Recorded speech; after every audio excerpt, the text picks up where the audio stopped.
Chandrayaan 3 mission की सफलता के बाद एक बार फिर से भारतीय स्पेस एजेंसी इसरो इतिहास के पन्ने में एक नया अध्याय जोड़ने के काफी करीब है। आदित्य L1 को मिली कामयाबी, इसरो ने रचा फिर से इतिहास। पॉइंट 1 पर आदित्य L1 और लॉन्च होने वाले दिन इसरो के एस सोमनाथ को क्या पता चला, आइए जानते हैं आज के इस खास पेशकश में सब कुछ। नमस्कार दोस्तों, स्वागत है आपका हमारी आज की इस वीडियो में। दोस्तों, चंद्रयान 3 मिशन जो कि भारत का एक सफल मून मिशन है, जिसे पिछले साल ही लॉन्च किया गया था और जिसकी सफलता दुनिया ने देखी। लेकिन दोस्तों, चंद्रयान 3 मिशन के ठीक बाद इसरो ने आदित्य L1 को लॉन्च किया था, जिसके बाद एक बार फिर से दुनिया की निगाह भारत पर टिक गई थी। अब खबर ये आ रही है कि आदित्य L1 पॉइंट 1 पर पहुंच चुका है। इसी के साथ सूर्य की सतह पर होने वाले कोरोनल मास इंजेक्शन को भी लेकर आदित्य L1 ने कई अहम खुलासे किए हैं। तो दोस्तों, आज की ये वीडियो काफी इंपॉर्टेंट और नॉलेजेबल है, इसलिए इसे बिना स्किप किए हुए अवश्य देखें। आज की इस वीडियो में हम ये भी जानेंगे कि लॉन्च वाले दिन इसरो के एस सोमनाथ को क्या पता चला था, जिसकी खबर सबको अब मिली है। साथ ही आदित्य L1 मिशन में L1 क्या है। तो चलिए बिना वक्त गवाए आगे बढ़ते हैं। लेकिन दोस्तों, आगे बढ़ने से पहले आपसे गुजारिश है कि जिन लोगों ने अब तक हमारे चैनल को सब्सक्राइब नहीं किया, वो इसे सब्सक्राइब कर लें, ताकि हमारी आने वाली वीडियोज आपको आसानी से समय पर मिलती रहे। दोस्तों, इसरो के सौर मिशन आदित्य L1 को एक बड़ी कामयाबी मिली, जिसकी बदौलत सौर पवन में इलेक्ट्रॉन और आयन की संख्या में जबरदस्त इजाफा देखा जा रहा है। इससे पहले ही आदित्य L1 पॉइंट पर पहुंचकर कीर्तिमान रच चुका है, जिसके लिए प्रधानमंत्री मोदी सहित कई लोगों ने ट्वीट कर खुशी भी जाहिर की है।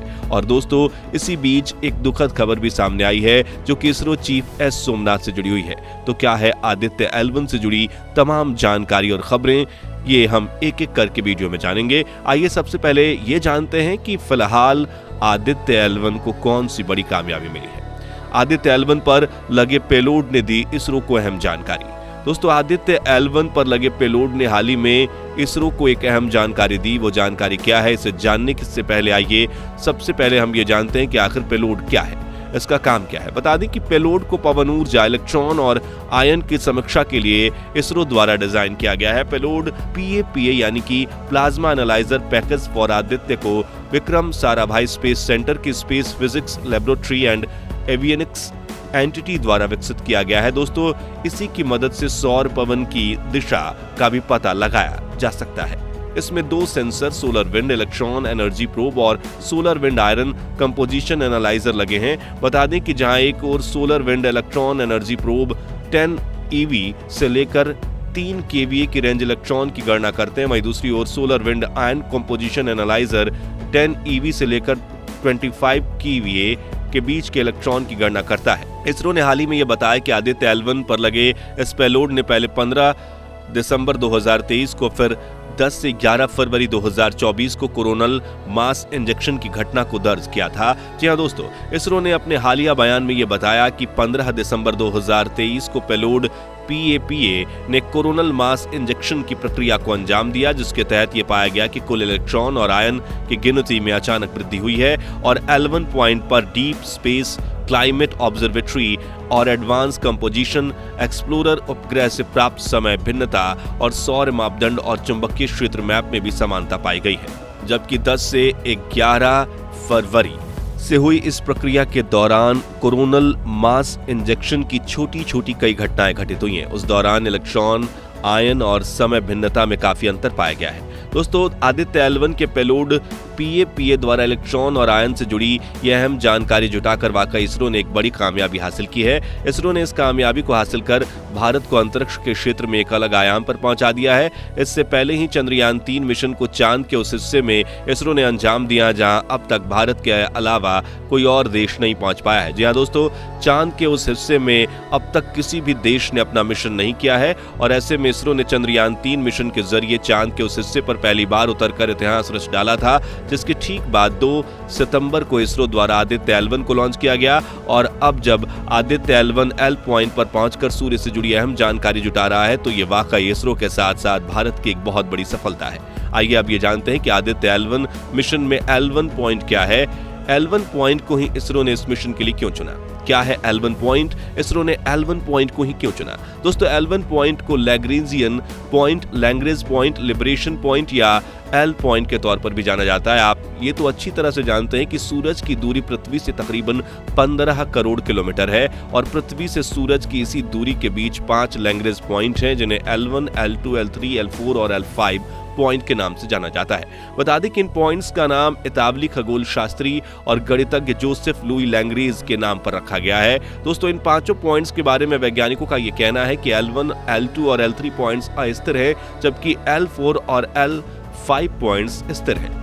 यानी कि L4 और L5 पॉइंट्स अपनी स्थिति नहीं बदलते, वहीं L1, L2 और L3 पॉइंट्स की स्थिति बदलती रहती है। तो दोस्तों, ये तो आपने जान लिया कि L1 पॉइंट क्या है। आइए अब ये जानते हैं कि पृथ्वी से सूरज के बीच मौजूद इन पांचों पॉइंट्स में L1 पॉइंट को ही क्यों चुना गया। दरअसल बात यह है कि L1 पॉइंट की दूरी पृथ्वी से 15 लाख किलोमीटर है और ये एक ऐसा स्थान है जहां से सूरज का 24 घंटे अवलोकन किया जा सकता है। यानी L1 पॉइंट से सूरज को अच्छी तरह से ऑब्जर्व किया जा सकता है। इसी पॉइंट पर पृथ्वी और सूरज के ग्रेविटी के बीच एक बैलेंस भी बना रहता है और ग्रेविटी के बीच इस बैलेंस के कारण एक सेंट्रीफ्यूगल फोर्स बनता है, जिस फोर्स की वजह से कोई भी स्पेसक्राफ्ट इस पॉइंट पर एक जगह स्थिर रह सकता है।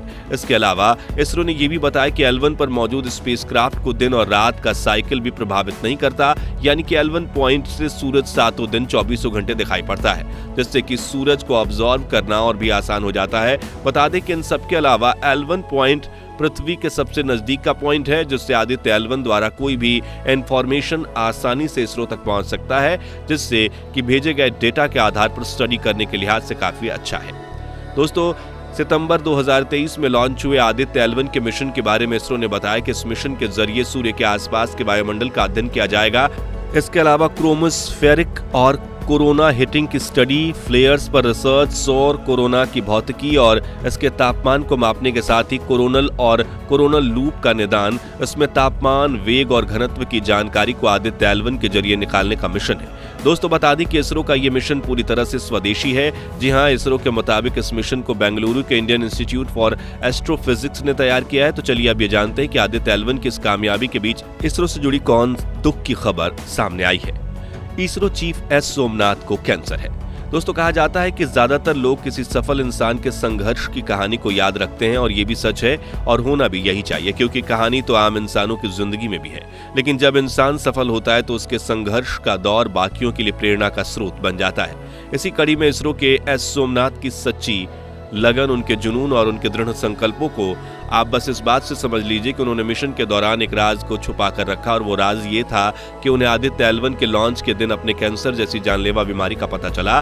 जी हाँ दोस्तों, उन्होंने लॉन्च वाले दिन ही ये जाना कि उन्हें कैंसर है और ये उनकी बहादुरी तो देखिए, उन्होंने इससे घबराए बिना किसी को इसकी खबर नहीं दी। हालांकि उस दौरान उनके परिवार वालों ने उनके इस बीमारी का पता लगाया और जिससे उनके परिजन काफी चिंतित भी हुए, लेकिन उन्होंने उस वक्त घबराने के बजाय शांति से इसके इलाज के बारे में सोचना शुरू कर दिया। बता दें कि अपने रूटीन चेकअप के दौरान उन्हें कैंसर होने का पता चला। हाल ही में उन्होंने अपने इंटरव्यू में ये बताया कि चंद्रयान 2 मिशन लॉन्चिंग के दौरान भी उन्हें स्वास्थ्य संबंधित कुछ दिक्कतें हुई थी, लेकिन उस दौरान उन्हें कैंसर जैसी बीमारी का कुछ पता नहीं चला था और ना ही उन्हें यह अंदाजा भी था कि उन्हें कैंसर हो जाएगा। उन्होंने मीडिया को आगे ये भी बताया कि जब कैंसर की खबर उनके परिजनों और दोस्तों को लगी तो उनके लिए ये खबर किसी सदमे से कम नहीं थी। दोस्तों, ये वो समय था जब उनके लिए चुनौती बढ़ रही थी, उनके और उनके परिजनों और उनके दोस्तों और उस दौरान उनके साथ ही रहे। 2 सितंबर 2023 को भारत का पहला सूर्य मिशन आदित्य L1 लॉन्च हुआ था। उसी दिन रूटीन चेकअप के दौरान एस सोमनाथ को अपने कैंसर होने का पता चला, जिसके बाद आदित्य L1 की लॉन्चिंग के बाद वो चेन्नई गए ताकि वो अपनी बीमारी की जांच करा सके। दोस्तों, वहां उनके कैंसर होने की पुष्टि हो गई, जिसके बाद उन्होंने कैंसर के इलाज के लिए कीमोथेरेपी के बाद कैंसर का ऑपरेशन भी करवाया। दोस्तों, हाल ही में एस सोमनाथ ने अपनी बीमारी के बारे में खुलासा कर लोगों को थोड़ा चिंतित कर दिया था, लेकिन उन्होंने ये भी बताया कि अब वो पूरी तरह से स्वस्थ हैं। बीमारी के दौरान उनका परिवार सदमे में था और बीमारी से बचने के लिए इलाज एकमात्र उपाय था, इसलिए उन्होंने खुद को शांत रखकर बिना घबराए बीमारी का इलाज करवाना ही उचित समझा। उन्होंने ये बताया कि जिस तरह से चंद्रयान 3 मिशन चमत्कारिक तरीके से सफल हुआ और आदित्य L1 भी लॉन्च हुआ और वो करिश्मे से कम नहीं था, ठीक उसी तरह कैंसर जैसे जानलेवा बीमारी से भी उनकी रिकवरी किसी करिश्मे से कम नहीं थी।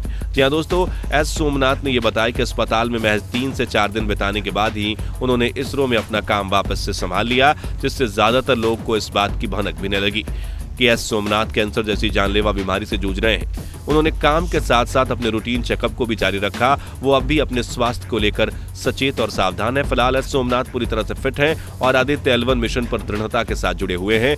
तो दोस्तों, इस तरह से आपने इस वीडियो के जरिए जाना कि कैसे आदित्य L1 ने इतिहास रच डाला, आदित्य L1 मिशन में L1 पॉइंट को क्यों चुना गया और एस सोमनाथ ने कैसे स्वास्थ्य संबंधित चुनौतियों से जूझते हुए आदित्य L1 मिशन को जारी रखा। दोस्तों, आपको क्या लगा? क्या आदित्य L1 की कामयाबी ने भारत के कद को और बढ़ा दिया है और अंतरिक्ष के क्षेत्र में भारत को एक अलग आयाम पर पहुंचा दिया है? क्या भारत लगातार अंतरिक्ष में तेजी से बढ़ रहा है? आप हमें ये भी बताएं कि क्या भारत जल्द ही चांद पर इंसानी मिशन करने के लिए कोई कदम उठा सकता है या नहीं। दोस्तों, अपने जवाब हमें कमेंट करके जरूर बताएं। फिलहाल आज की इस वीडियो में इतना ही। वीडियो को लाइक, शेयर और चैनल को सब्सक्राइब करना ना भूलें। मिलते हैं अगली इंटरेस्टिंग और नॉलेजेबल वीडियो के साथ। तब तक के लिए धन्यवाद। जय हिंद, जय भारत।